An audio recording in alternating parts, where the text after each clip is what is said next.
이 니카라구아 선교에서 3일 동안 선교를 하면서 저는 다양한 감정들을 느꼈습니다. 선교지 마을을 방문을 했을 때 저는 사람들이 철조각이랑 부서진 벽돌로 집을 짓고 살고 있었고, 방풍도 안 되고 에어컨도 없이 살고 있어 사람들이 땀을 흘리면서 사는 것이 안타깝습니다. 그리고 무엇보다도 물 없이 산다는 게 저는 제일 안타까웠습니다. 저는 이런 것들을 보며 나에게 평범한 것들이 다른 곳에선 아주 귀한 것들이라는 것과 미국에서 산다는 게 엄청난 행운이라는 것을 깨달았습니다. 그리고 이제부터 막 살지 말고 열심히 살아야겠다고 자신에게 다짐했습니다. 그리고 니카라구아 아이들과 BBS를 할 때 마지막 이벤트로 아이들에게 물장난을 하는데 저는 굉장히 놀라운 광경을 목격했습니다. 원래라면 미국의 아이들은 만약에 물을 맞으면은 차가지고 막 피하는데, 여기 아이들은 물로 막 뛰어들어가가지고 거기서 웃고 같이 놉니다. 그리고 물놀이가 다 끝났는데도 더러운 웅덩이에서 수영하는 것 같이 노는 광경은 참으로 저한테 충격이었습니다. 그래서 이번 선교는 저에게 참으로 귀한 레슨이 되었습니다. 또한 하나님을 더욱더 믿을 수 있는 디딤돌이 되었습니다. 감사합니다. 니카라과는 오랫동안 기도해왔던 선교지라 이번 선교에 대한 개인적인 기대가 많았습니다. 선교를 준비하면서 기도짝과 함께 개인적인 기도 제목을 나누고 팀원들과 함께 릴레이 금식 기도를 하면서 하나님이 하실 일에 대한 기대를 가졌습니다.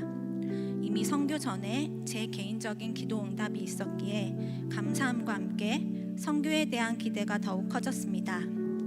그러자 저는 하나님께서 행하실 일들을 기대하면서 개인적으로 받고 싶었던 은사를 주십사 기도했습니다. 선교지에 도착해서 하루 이틀 지나며 선교 팀원들의 섬김과 니카라과 아이들을 통해 여러 하나님의 모습을 보여주셨습니다. 사랑의 하나님, 섬김의 하나님, 아파하시는 하나님,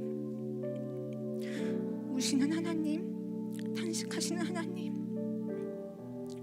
기쁨의 하나님, 하나님께서 행하시는 모든 일들이 감사하면서도 한편으로는 기대했던 은사를 언제 주시는지 하는 마음이 들었습니다. 그런 저에게 하나님께서 보여주신 것은 니카라과 아이들의 모습이었습니다. 니카라과 아이들은 하루에 물을 45분밖에 쓰지 못합니다. 더운 날씨에 제대로 씻지도 못하고 땀을 흘렸다 말렸다 합니다. 그림을 한 번도 그려보지 않아서 물감을 어떻게 써야 할지 모릅니다. 미술 음악 수업은 받아본 적도 없습니다. 이런 환경의 아이들이지만 선교센터에 올 때는 가장 좋은 옷을 입고 설레면서 기쁘게 달려옵니다.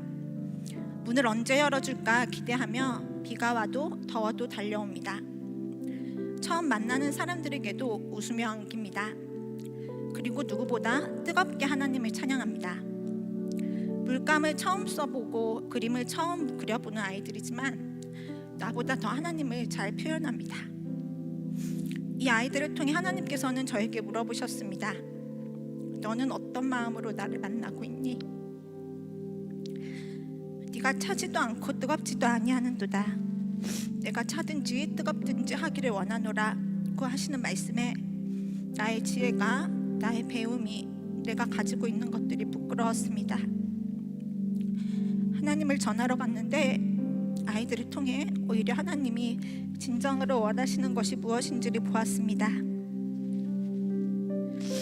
선교를 떠나면서도 내가 원하는 은사를 구했던 제게 하나님께서는 니카라과 아이들을 통해 내가 너에게 원하는 것은 나로 인한 온전한 기쁨이라고 말씀하셨습니다. 그래서 아이들을 따라 언어가 다르지만 저도 기쁘게 찬양했습니다. 아이들을 통해 하나님의 사랑을 느꼈고 어느 때보다 아이들과 함께 기쁘게 뛰놀았습니다. 예배 시간 내내 내 손을 잡고 있었던 아이를 통해 항상 내 손을 잡고 계셨던 하나님을 느꼈습니다. 이번 VBS 주제 말씀인 시편 139편 말씀처럼 나의 전후 나의 모든 것을 아시는 주님께서는 내가 그동안 잊고 있었던 주님만으로 기쁜 삶을 알려주셨습니다. 내가 너로 인해 기뻐하니 너도 나로 온전히 기뻐해라. 다윗처럼 춤을 추며 기뻐하는 것이 어떤 것인지 완벽하게 이해할 수 없지만 나보다 나를 더 잘 아시는 하나님, 이번 선교를 통해 하나님 한 분만으로 기쁜 삶을 다시 깨닫게 하신 하나님을 찬양합니다. 그리고 이 열악한 땅에 복음의 씨앗이 심겨져 변화될 날을 기대하며 기도합니다.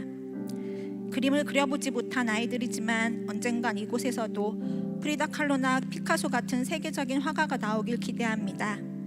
세계적인 음악가, 세계적인 과학자가 나오길 기대합니다. 하나님께서는 이미 일하셨고 지금도 일하시고 계십니다. 주님의 일을 보게 하시고 이렇게 부족한 저를 작게나마 사용하신 주신 주님께 감사드립니다.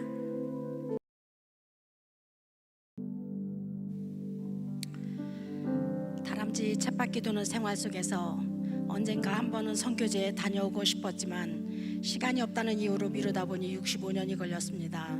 이번에 다리가 많이 아파서 못 가겠다 불현듯 이런 생각을 하다가 못 걷게 되면은 갈 수가 없겠구나 생각하니 갑자기 결정하게 되었습니다. 그러면서도 한편으로는 다리를 절면서 다른 분에게 불편을 끼치면 어떡하나 하면서 괜히 간다고 했나 긴장도 되면서 기도했습니다. 선교제에 갔다 온 다음 다리가 깨끗이 낫게 해달라고 마음속으로 기도했습니다. 이연일 권사님이 친정언니 같이 따뜻하게 특별히 나에게만 신경 써주는 것 같아서 편안한 마음으로 갔다 왔습니다. 밤에 도착하여 잘 꾸며진 숙소에서 편하게 푹 자고 일어나 밖을 보니 선교지를 보고 한 번 놀랬고 선교사님들의 그 노고를 생각하면서 두 번 놀랐습니다. 수요일 첫날은 가지고 온 물건들을 정리하고 BBS와 크래프트 재료를 정리하면서 서로가 서로를 알아가는 시간이었습니다. 그리고 사역을 하는데 한 번도 가지 않는 길을 걸어가는 기분이었습니다. 아이들을 만나면 어떻게 해야 되나, 말이 안 통하는데 뭐라고 해야 될까. 의외로 아이들은 환한 미소로 먼저 달려와서 안기면서 인사를 합니다. 나도 모르게 꼭 안아주게 되더라고요.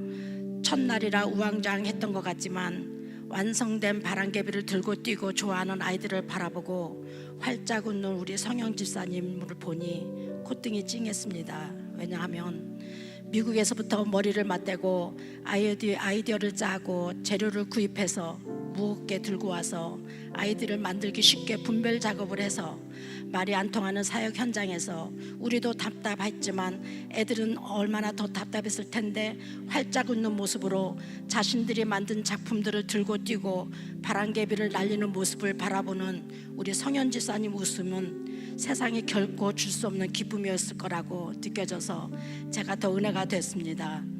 그 옆에서 말없이 도와주는 우리 준성 집사님, 몸은 왜소 하나 슈퍼맨 같았습니다. 내가 다리 아프다고 내 짐을 미국에서부터 들어주고 사역지에 와서도 손길이 필요할 때마다 언제든지 나타났는지 말없이 도와줬다가 사라졌나 보면 다른 사람을 또 도와주고, 참으로 지난주 설교 말씀 중 착한 사람이 우리 준성 집사님이십니다. 모르는 걸 물어보면 다 해결해 줄 것 같은 척척 박사, 아주 의지가 많이 됐습니다. 송순인 권사님은 웃음소리가 아주 호탕해서 그 웃음소리가 여러 사람들을 더 웃게 만듭니다.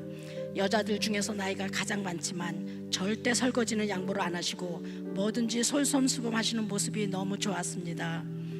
오지양 사모님은 오래 알진 않았지만 성격이 참 좋아 보인다고 생각했는데 역시입니다. 아침마다 모닝 헝그를 해주시고 꼭 안아주시고, 이분은 참 사랑이 많으신 분이다 하고 따뜻함을 느꼈습니다. 그리고 문빛나 사모님을 가까이서 같이 지내보니 역시 믿음의 어머니이십니다. 작은 목소리에 강함을 느꼈습니다. 모든 것을 다 감수하시는 모습에 어느 순간 나도 모르게 사모님을 의지하고 있는 제 자신이 부끄러웠습니다. 우리 이연일 권사님 아주 듬직합니다. 아는 것도 많고 못하는 것이 없습니다. 팀장으로서 완벽했습니다. 일이면 일, 음식이면 음식, 그뿐만 아니라 몇 끼마다 찬밥 안 먹이고 따뜻한 밥 먹이고 싶어하는 엄마같이 또 먹으라고, 많이 먹으라고, 참으로 그런 데서 끈끈한 정을 느낍니다. 모든 일을 완벽하게 해내는 권사님을 볼 때 목사님께서는 얼마나 든든하시겠다 이런 생각을 했습니다. 김광현 집사님, 현장에 같이 가보진 않아서 모르지만 첫날에 친교실이 좀 어둡다고 느꼈는데, 아, 그러다가 내가 지금 무슨 생각을 하는 거지? 호강하려고 온 것도 아닌데 촛불 켜는 선교지도 있는데 이렇게 좋은 전기불이 들어오는 선교지에서 내가 어둡다고 내가 불만을 하다니 하며 생각하는 순간 집사님께서 사다리를 타고 뭘 하시는데 전기줄을 이어 전기불을 양쪽에 하나씩 순간 달아놓았습니다. 너무 감동이었습니다. 김열철 장로님께서 해마다 선교지에 갔다 오셔서 선교 보고를 해마다 하시는데 나는 그냥 의미 건조함을 느꼈습니다. 왜 해마다 갈까? 근데 내가 현장에 와보니 여기 물 부족과 오염된 물을 보면서 물의 심각성을 깨달았습니다. 정해진 시간 안에 공사를 끝나야 하는 상황, 그리고 날씨의 변수, 현지인들과의 소통, 인력 부족, 목요일에는 철탑을 옮겨야 하는데 비가 오면 트럭이 진흙에 빠져서 나오지 못하는 상황 속에서 저희는 기도했습니다. 하늘을 명하여 중천에 머무르게 하신 하나님께서 이 비도 멈추게 해달리기를 기도했습니다. 부르짖으며 간절한 마음으로 기도드리니 그날 비가 오지 않았습니다. 하심에 너무 감사드렸습니다. 이 모든 것이 하나같이 하나님이 손대지 아니하시면 도저히 할 수 없는 일이라는 것을 하나님의 도우심에 감사했습니다. 정해진 시간 안에 일이 마무리될 때의 그 감동, 진짜 세상이 줄 수 없는 기쁨인 줄 믿습니다. 뜨거운 때악 아래 땀을 뻘뻘 흘리고 숨이 콱콱 막히는 무거운 걸 들었다 올렸다 그 고생을 다 하는데 내 마음에 애착이 없으면 할 수 없다는 것이라는 것을 깨달았습니다. 그래서 김현철 장로님과 김광현 집사님께서는 해마다 선교지를 가시는구나 하는 깊은 감정을 느꼈습니다. 그래서 항상 마음을 놓고 오시는구나, 그러니 또 가시는구나 생각했습니다. 우리 목사님을 보면서 항상 주일날 정장에 말씀을 전하시는 거룩한 모습만 보다가 평범한 모습으로 사진 한 컷이라도 놓지 않기 위해서 여기저기 뛰어다니시는 모습과 그 하얀 얼굴이 아니라 거목게 그을린 농부 아저씨 같은 모습으로 편안하게 느껴졌습니다. 무엇보다도 목사님과 함께 동행하니 영적으로 든든했습니다. 그리고 저는 다리가 아파서 같이 다니는데 혹시 보폭을 못 맞출까봐 걱정이었는데 있는 동안 여러분의 기도 덕분에 통증이 없어서 다리를 절지 않았습니다. 어느 순간 아이들과 뛰고 있는 제 모습을 보고 저도 놀랐습니다. 그리고 저는 땀이 병 쪽으로 흘러서 감당이 안 되는데 진짜 좋으신 하나님께서 날씨도 허락해 주셔서 뜨겁지도 않게 해주시고 현지 교회에서 예배를 볼 때 뻥 뚫린 창문이 더워질 때쯤 소낙비를 주시고 바람을 주시어서 땀이 마르게 하시고 모기에 뜯기지 않도록 하여 주시며 하나님께서 이스라엘 백성을 낮에는 구름 기둥 밤에는 불 기둥으로 보호하여 주심을 느꼈습니다. 선교지에 갔다 온 이후로 다리가 통증이 없이 깨끗이 낫기를 간절히 원합니다. 하나님께서 깨끗이 고쳐주실 줄 믿습니다. 지금은 제가 다리를 절지 않습니다. 할렐루야. 이 모든 일 하나님께 영광 올려드립니다. 감사합니다.